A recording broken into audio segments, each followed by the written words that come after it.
Joining me right now to talk more about the situation in Afghanistan and how it relates to China is Fox News senior strategic analyst General Jack Keane. He is the former vice chairman of the U.S. Army, a retired four-star Army general, and a Presidential Medal of Freedom recipient, the highest civilian honor. General, it's always an honor to speak with you. Thanks for being here.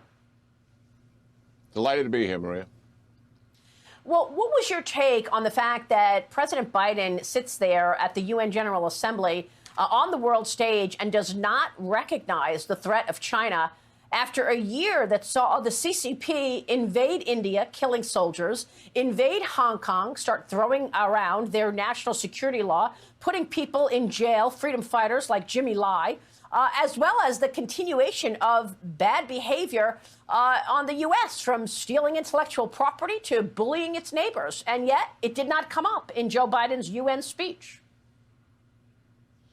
Yeah, it was quite remarkable in my mind, and what a lost opportunity. Usually, when we have a new president and he's going before the UN General Assembly, where all the leaders of the world are present, or at least their representatives are there, it's an incredible platform that usually most presidents take advantage of.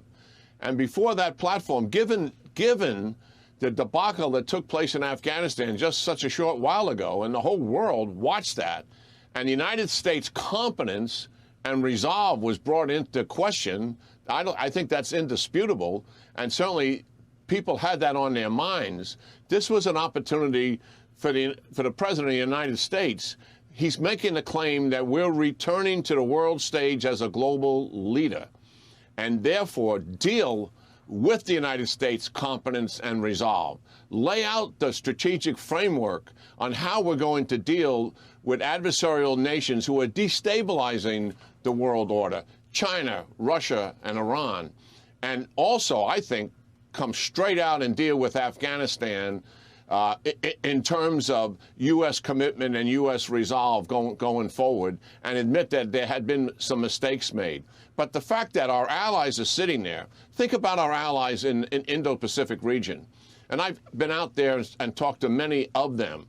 And what they all do business with China. They don't have much choice as a trading partner, but they all look to the United States, Maria, for security. All of them out there, to include the lesser countries we don't mention much, like Vietnam and Singapore and Indonesia. But all the major ones do as well. And we didn't even address that in terms of the strategic significance and what is the United States' plans to deal with China's aggression, as well as Russia in Eastern Europe and creating their own sphere of influence, and what Iran wants to do in the Middle East. That was huge lost opportunity. General, what are your thoughts on what we saw these last 2 weeks, where Chinese warplanes entered the airspace of Taiwan?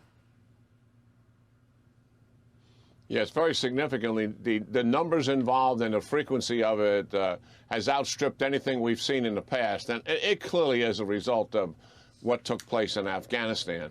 I mean, what they're trying to send a message, particularly to the Taiwanese, but also to our other allies in the region, is, you know, Chinese might and power, in the inevitability of Taiwan actually becoming a part of China, that you cannot resist it. And the United States is not going to be there to help you. That's the message they're sending as a result of the disaster in Afghanistan. But it portends a dangerous situation. Listen, most analysts will look at this and look at President Xi, and you have to take him at his word, because he has a tendency to do what he says. He's very unlike his predecessors, because he speaks so much openly and publicly about where he's going strategically. And he has said repeatedly that we are not going to pass the Taiwan problem on to the next generation. We are going to solve this problem during his tenure. And that clearly means either Taiwan submits willingly or they do something forcefully. And I do believe that the situation in terms of force being an option is likely getting closer. We all said sometime in the next decade. But here's what's driving Xi also as a backdrop to what's taken place. Number one, he knows full well he's got economic headwinds, you know, with debt, loss of productivity, demographic problems, and they're going to get worse over time. Secondly, increasing global resistance and militaries in the region, to include the United States and our allies, retooling, getting more capability. That may move that window closer, and that'd be unfortunate. General, we should also point out that General Mark Milley and Lloyd Austin, Defense Secretary, will testify next week. That will be among the topics. Jack Keane, always a pleasure. Thank you, sir.